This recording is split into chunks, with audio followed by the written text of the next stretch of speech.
In July of 2000, Jim Mills, the leader of a youth group that belonged to Campus Life, caught something on video that would change his life. I'm up there on the center thing because he's gone. Gone. During their annual hiking trip up into the Marble Mountains in California, Jim was innocently filming until he caught something strange on video. The entire video is roughly 7 minutes and stands as the longest recorded video of a supposed Bigfoot ever caught on camera. You know, despite the grainy 2000s footage and all. While this footage appears impressive by many Bigfoot believers and enthusiasts, is it at all possible this could have been a hoax? Let's dive a little deeper. During a hiking trip up into California's Marble Mountain wilderness, they stumbled upon what appeared to be a strange campsite. A campsite that showed few signs that had been built with human tools. Jim quickly grabbed his new Sony video camera and began filming. We noticed that there's a pile of brush here. What he captured next would send shockwaves through the cryptozoological community. The video begins explainable enough before suddenly taking a detour into the bizarre. It is around dusk, and Jim pans over the students who seem fascinated at what they've discovered. A pile of fresh branches and debris, clearly not random, as it has been neatly constructed in the form of a shelter, and it sits on the forest's edge. Several campers can be seen entering and leaving the structure, while the rest of the group watches from the abandoned fire pit in the adjacent meadow. Now, as he surveys the site, Jim frames a nearby tree with his camera. The trunk seems to display deep parallel gouges. Jim wonders whether they might be claw marks. That's when we hear one of the students exclaim, "He's walking down! Bigfoot is walking down right now!" Walking down. Oh my word. Bigfoot's walking down right now. After training his camera on the slopes of a nearby mountain, Jim focuses on a lone figure walking on the ridgeline on two legs. Whatever it is, the shape appears tall and bulky, its arms longer than expected by human proportions. Everyone watches as the figure wanders across the barren peak into a cluster of sparse trees atop the crest of the mountain. Then back out again. A narrative slowly forms among the campers. The creature is none other than Bigfoot. It does not look like a person, Jim declares at one point, and he's shaking his fist at us. He's screaming at us something. He's jumping up and down. He's furious. A consensus emerges that the group's presence in its campsite has left the beast beside itself with anger. For around 3 minutes and 40 seconds, the shape paces back and forth, all while accompanied by commentary from Jim and the others. See the one right up, straight up above the patch of snow, Right under that big wall. Oh, there could be something that's... Finally, it disappears behind the face of a neighboring mountain. The footage ends mid-sentence. The next thing we see is a calm scene of the camp at breakfast the following morning. This footage, taken by Jim Mills, has become known in the intervening years as the Marble Mountain video. When it surfaced online on July 6th, 2011, it caused quite a stir. Believers claimed that it proved the existence of a tall, hairy hominid in California wilderness. Skeptics said that everything Jim Mills caught on camera could be attributed to human beings, from the shelter to the figure itself, which was likely a hiker wearing a backpack. But a dozen years later, we still don't know for sure whether it is a hoax, a misidentification, or something genuine. The encounter actually came to the attention of researchers in 2001. On August 1st, a report was submitted to the BFRO, or the Bigfoot Field Researchers Organization, detailing this specific event. Now, the story was heard secondhand and contains numerous errors, from misspellings to the actual location, which is listed as Trinity County. However, the report did allow BFRO researchers Kevin Withers and Montre Dumond to contact Jim Mills on October 5th, 2001. Now, according to Jim, the sighting actually took place in Siskiyou County near Kings Castle, a peak around 30 miles southwest of Eureka, California, which is about 26 miles south of the Oregon border. Kings Castle rises above the Marble Mountain wilderness. Now, this protected land encompasses nearly 240,000 acres within the Klamath National Forest. At least a full third of that land is forested, with 89 lakes dotting the landscape. Jim told the researchers that he was quite familiar with the King's Castle area, as he had often taken youth groups there to the camp in the past. In July of 2000, there were 18 witnesses all told: Jim and his wife, another adult chaperone, and 15 students, including Jim's own son. Before taking the video, Jim and the group had started setting up camp farther down at a lower elevation. Once it seemed that everybody had enough help, Jim took the opportunity to embark on the brief solo hike uphill. When he reached an elevation of around 6,100 feet, he spotted an open field. At first, he thought that this location might make a more suitable campsite. According to his story, that was when Jim discovered the shelter, which immediately set off alarm bells for him. Now from there, Jim fetched the students and the story played out as it does on camera. Nobody felt threatened at any point during the sighting, nor were there any signs of life from the abandoned shelter that evening. When several witnesses investigated the ridgeline the following morning, there were no footprints to be found, although Jim admitted that the area seemed too rocky to transfer any tracks. Jim revisited the area 1 year later and found the shelter still standing, but long since disturbed. It is worth noting that the area is an open cattle range, so this might have been caused by cows or other cattle or horses. There were, however, new signs of habitation in the form of some burnt logs in the fire pit. Today, the shelter retails for $500,000 on Zillow. The housing market is tough these days. Jim made no indication to BFRO researchers that anyone had discussed Bigfoot prior to filming in July of 2000. Although, judging from the students' reactions, the possibility must have been raised beforehand. This seems only natural given the area's history. The BFRO lists almost 20 Bigfoot reports from nearby Trinity County, with another 31 in Siskiyou, many of which feature claims of full-bodied sightings.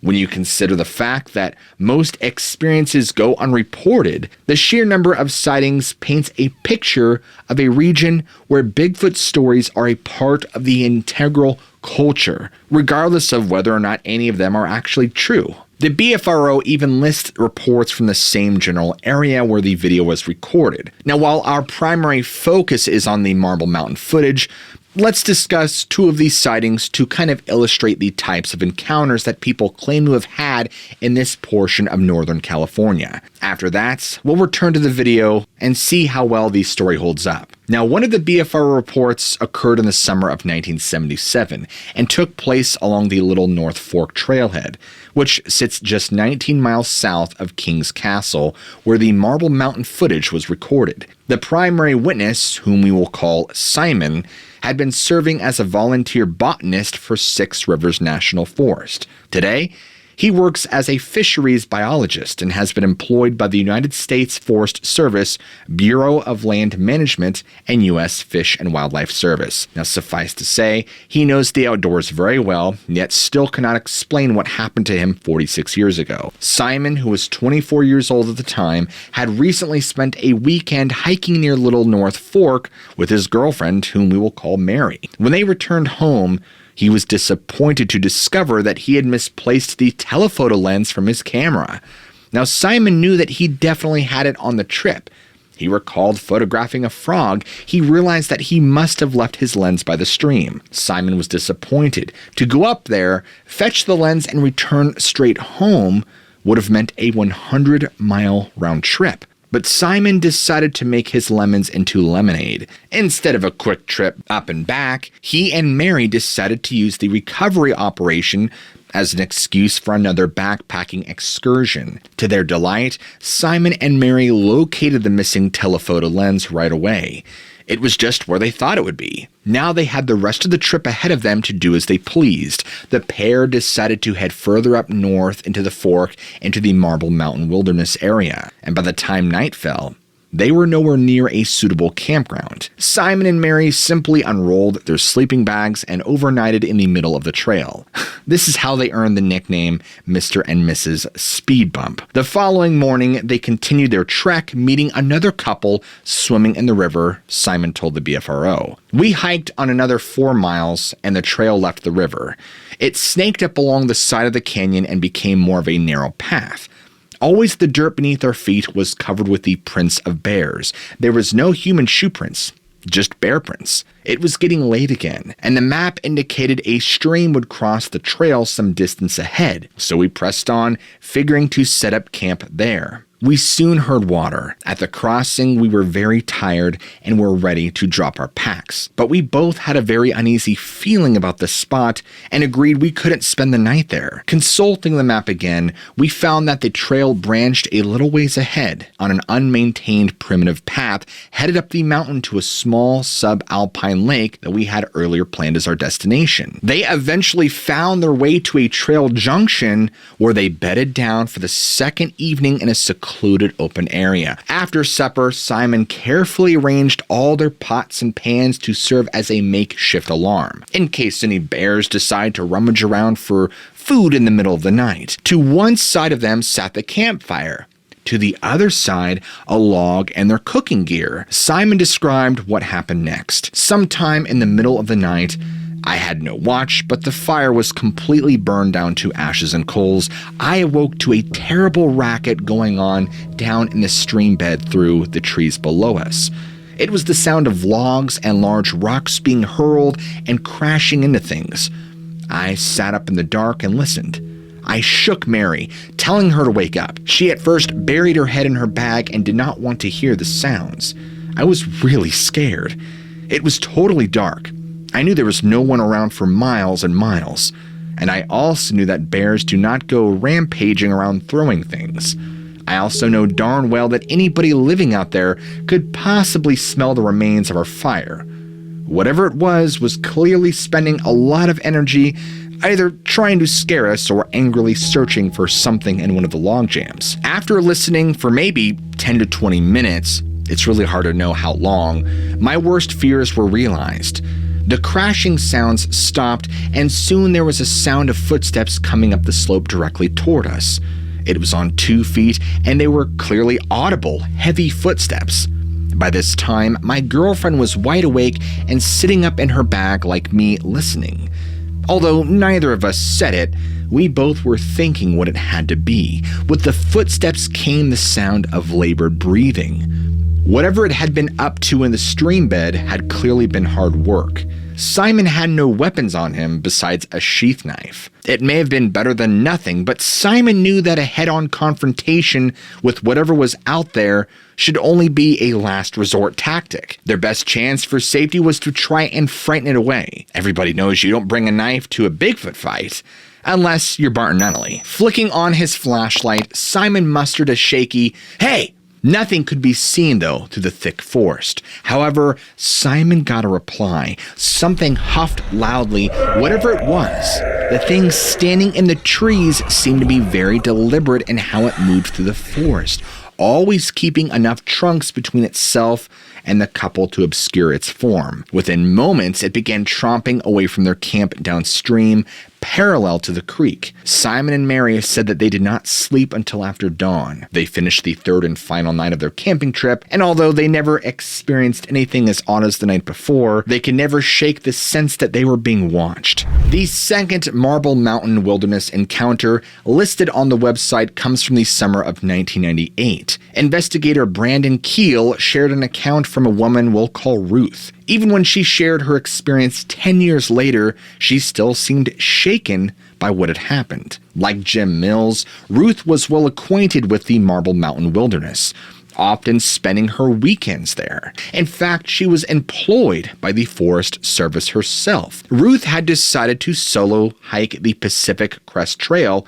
or the PCT for short, a route that would cover around 100 miles. The trail comes within half a mile of King's Castle, although Ruth's encounter happened further to the southeast near Etna. On the second day of her journey, Ruth spotted a small lake on the map that looks like it might offer some picturesque sightseeing. It would mean a detour about 5 miles off trail, obviously not a problem for an expert like her. When she arrived, it was just as she'd hoped. She was standing on a mountainside, roughly about 1,500 or so feet above the calm waters of the lake, situated in a beautiful meadow below. 2/3 of the way up the slope sat a rocky outcropping that Ruth described as completely flat. This was where she decided to spend the night. She went to sleep after dinner around 8 p.m. and slept for around 4 hours before faint wails in the distance awoke her. Judging from the sound, whatever was making the noise was about 2 or so miles away. But the calls were consistent, with 2-second breaks in between, and were steadily growing closer and closer by the minute. Ruth laid in her sleeping bag completely frightened, but reminding herself that an entire mountainside stood between her and whatever was coming her way. Half an hour later, the phantom caller had come close enough that she could hear footsteps. Ruth said that this sound was obviously definitely bipedal. There was no doubt in my mind that this thing was something very large, running at a high rate of speed on 2 legs with a tremendous lung capacity. This alarming development included the sound of a heavy grunting, gasps, and rocks tumbling down the cliffside, as if the creature had begun a mad scramble up the mountain towards her campsite. According to Brandon Keel, it was at this point that she involuntarily urinated in her sleeping bag due to fear. Little known fact, this reaction to Bigfoot sightings is why California is known as the Golden State. Ruth claimed that she mustered her courage and cautiously made her way to the cliffside. She looks over the edge. Below, she sees something which resembled a large, lean gorilla/human mix. It was very much upright with a slight bend forward. The shoulders were broad and wide. The head was close to the shoulders, no real neck being visible. The knees were at about a 45-degree angle. The arms were extremely long, very muscular. The hair all over its body was clearly visible in the light of a nearly full moon as it continued its ascent, using its arms to propel it forward and upward. Ruth said that she decided the safest thing to do was to cower in her sleeping bag, making herself as small, still, and quiet as possible. Now, eventually, however, the creature succeeded in its long climb, lifting its body onto the outcropping no more than 25 feet away. And at first, it seemed not to notice her. Ruth claimed that the intruder looked around, sniffed the air, and at last laid eyes upon her in her sleeping bag. It seemed completely surprised by her presence, and instead of attacking, it resumed its scramble up the mountain, wailing the entire way. Now, according to Ruth, the entire ordeal lasted about 2 hours. She continued to shelter in her sleeping bag as the beast cried from further up the mountain. The wails were deeper. Ruth said that they seemed louder and more deliberate. The racket carried on until around 5:30 in the morning. When the sun rose, Ruth left the area as quickly as she could. After collecting Ruth's testimony, Brandon Keel said this: "I feel very much that the witness had this encounter and that she is telling the truth. She came off as being very genuine, sincere, detailed, and forthright. Now, I personally would not admit to wetting my pants unless it actually happened. And even then, let's face it, I'd still probably lie." These accounts are important to the Marble Mountain footage because, they place video within a historical context. Simply put, Bigfoot sightings seem quite common in the immediate vicinity. They also stretch back long before settlers arrived in Northern California. In fact, the Yurok tribe to the south in Trinity County claim that Bigfoot prefer to travel by wandering the ridges of the mountains there, just like the figure does in the Marble Mountain footage. About 45 miles to the southwest as the crow flies, Bigfoot sightings are regularly recorded in Hoopa. David Paulides, long before coming to fame with his Missing 411 series, speculated that Bigfoot seen on the reservations in this part of California actually utilized the Marble Mountains as a thoroughfare to travel undetected. If not on the surface, some tribal lore also suggests that Bigfoot actually makes use of tunnels. A guide of Modoc and California Paiute ancestry named Henry Moon actually told Bigfoot researcher Bobby Short that he had traveled within these tunnels himself. Henry claimed that a vast labyrinth of tunnels crisscrossed the interior of Marble Mountains. Henry even went so far as to claim that the Bigfoot hold dances and celebrations within these subterranean spaces. He added this: "When I was young and stupid, I went into one of them to the central room where ceremonies are held. Great was my fear that a boulder would block the entrance. And then I ran out of there, and now I won't go in there ever again." These and similar stories can be found all throughout the PNW.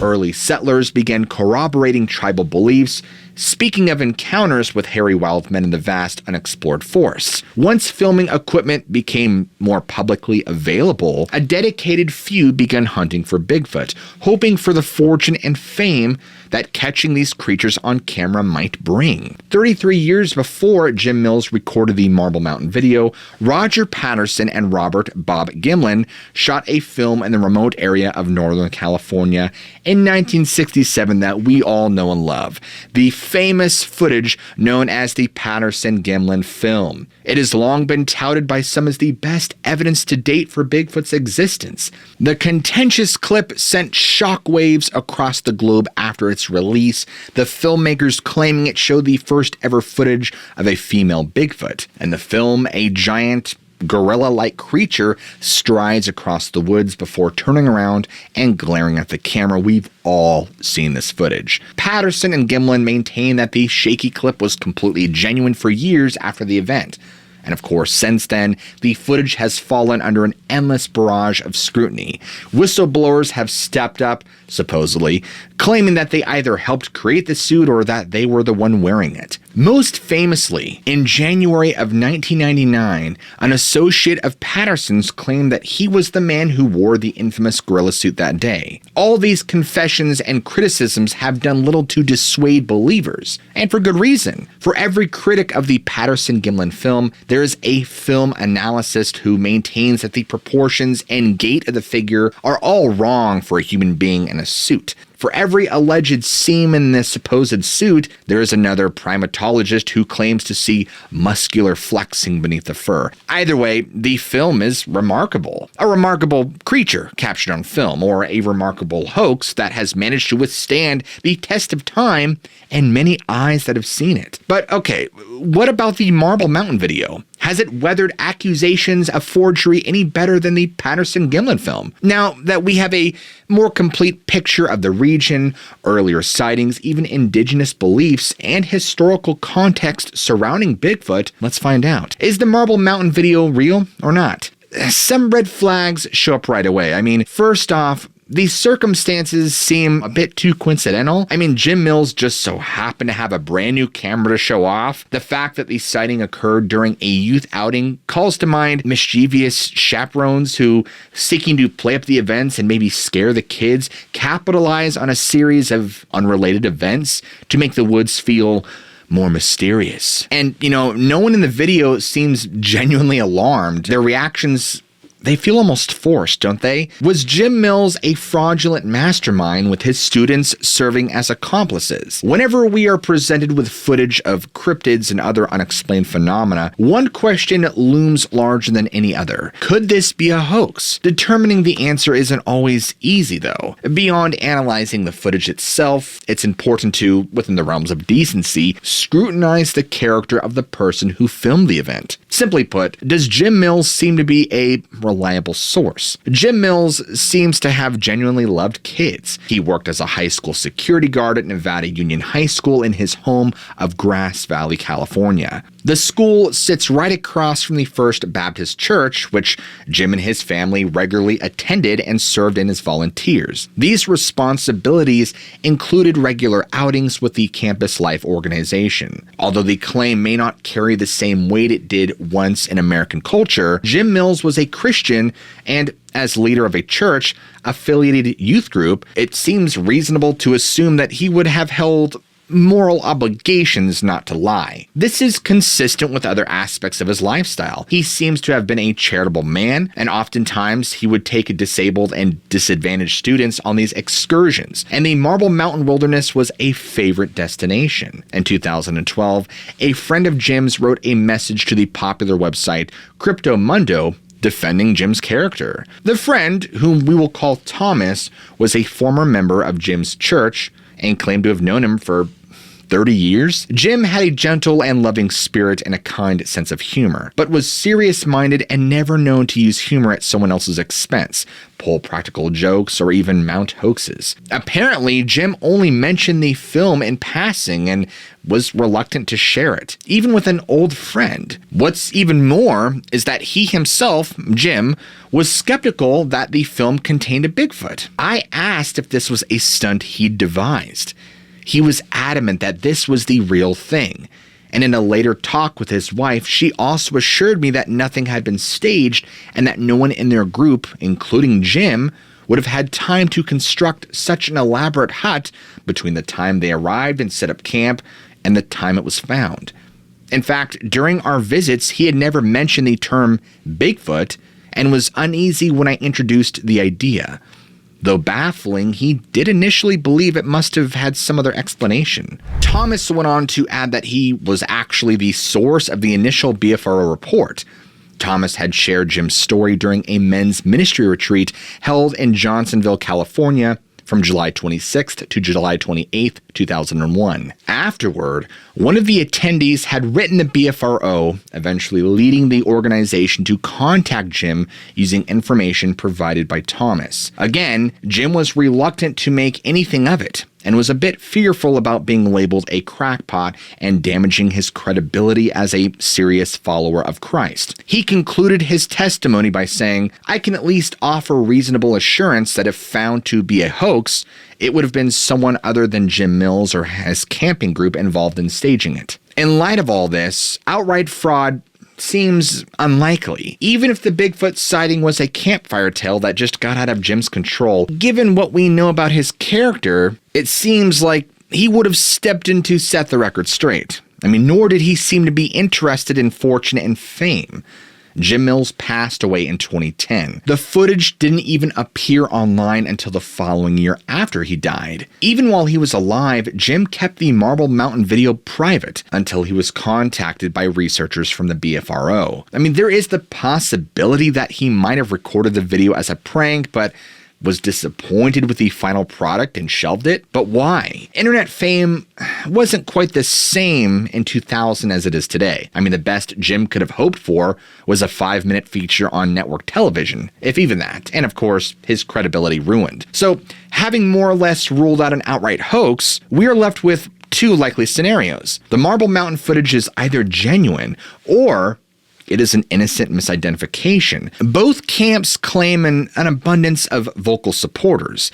In addition to the basic points noted earlier, these individuals have closely scrutinized the footage and come to their own wildly disagreeing conclusions. The first thorough analysis of the Marble Mountain video was conducted by the BFRO before Jim Mills' recording was made public. In October of 2004, researchers visited the King's Castle site, taking careful measurements of the heights of the trees on the ridge and the vantage point from which the footage had been shot 4 years earlier. Their study concluded that the figure caught on camera had stood between 6 and 7 feet tall, certainly on the taller side, but far from ruling out the possibility that the figure in the footage is simply a large human being. At the time, no further research was carried out to determine whether or not the proportions of the figure were even within human limits, although investigators held on to the hope that, in their words, comparative measurements may still show some oddities of limb proportions.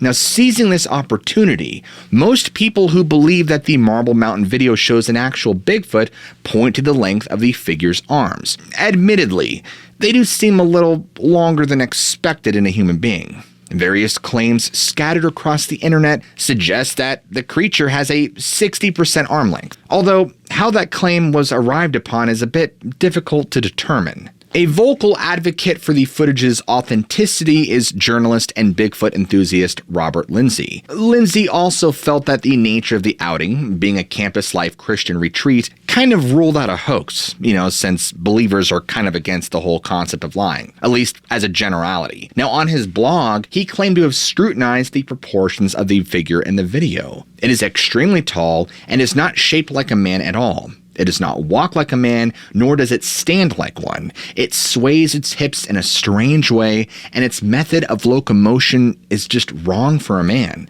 The range of motion of its hips appears to be outside the human range. It has a strange curved humpbacked structure about its upper back. It walks very fast and goes down a 3-foot drop from a rock like it was nothing. Its body seems much too wide to be a man, and its arms are too long to be a human arm. It walks with both legs bent. Its legs do not straighten out as it walks like a human's do. This so-called compliant gait is almost or nearly impossible to fake. He also walks like a tightrope walker. This is called the inline step, and it is also difficult but not impossible to fake. Measurements have been made of the figure in the film. Its chest is 56 inches and its waist is 54. Despite such claims, a healthy dose of skepticism regarding the Marble Mountain video remains, even among cryptozoologists. In fact, in 2003, researcher Paul Vella attended a Bigfoot conference where the footage was privately screened. He walked away saying this: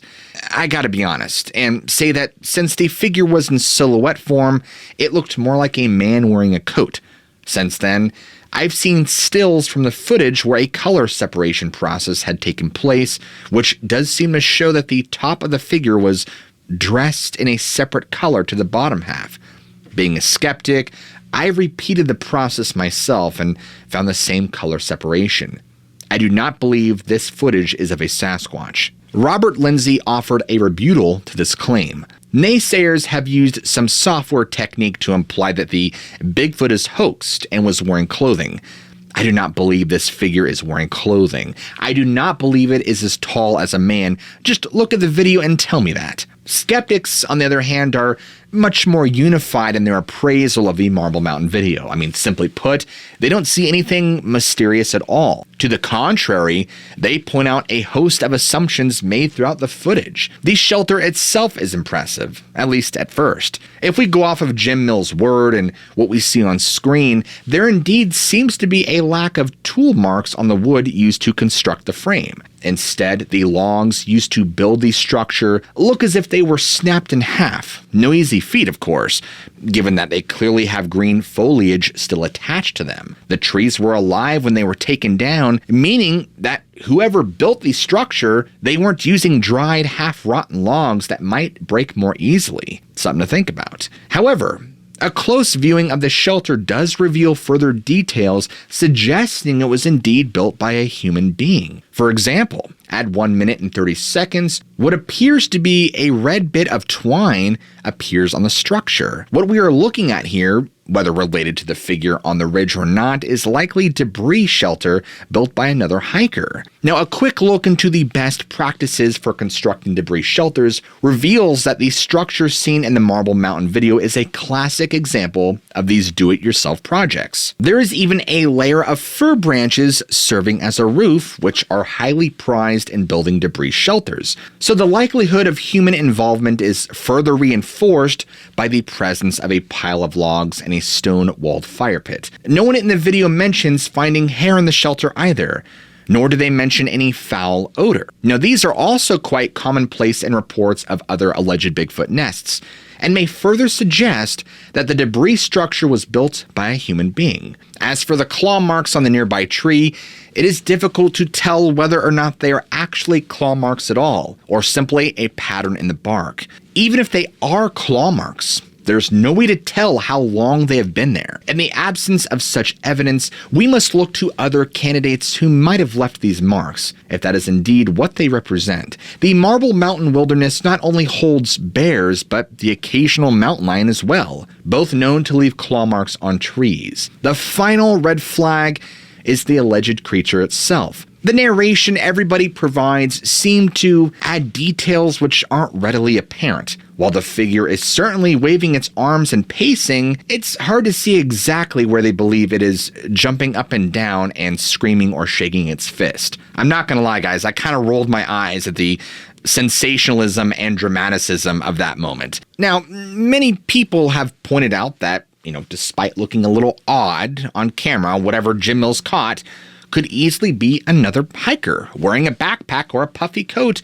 searching for a way down from the ridgeline. Now, to that extent, some believe that the legs are far too thin to support an animal the size of Bigfoot, although it is worth noting that the legs are backlit, which could easily be blowing out the rudimentary lens of a handheld camera, especially from the early 2000s. If there's any photographers watching this, you'll know what I'm talking about. The shape also moves into a perfectly suitable hiding spot, the small cluster of trees, only to immediately re-emerge. This doesn't seem consistent with other reported Bigfoot behavior. Whatever Jim Mills captured near King's Castle in the Marble Mountain Wilderness in July of 2000 will likely remain a mystery. The only thing we can say with relative certainty is that it doesn't seem to be an outright hoax, given how he behaved in the aftermath of the sighting. If it was a simple misidentification, what real harm can come from it? The students were left with a thrilling memory that they will carry with them for the rest of their lives.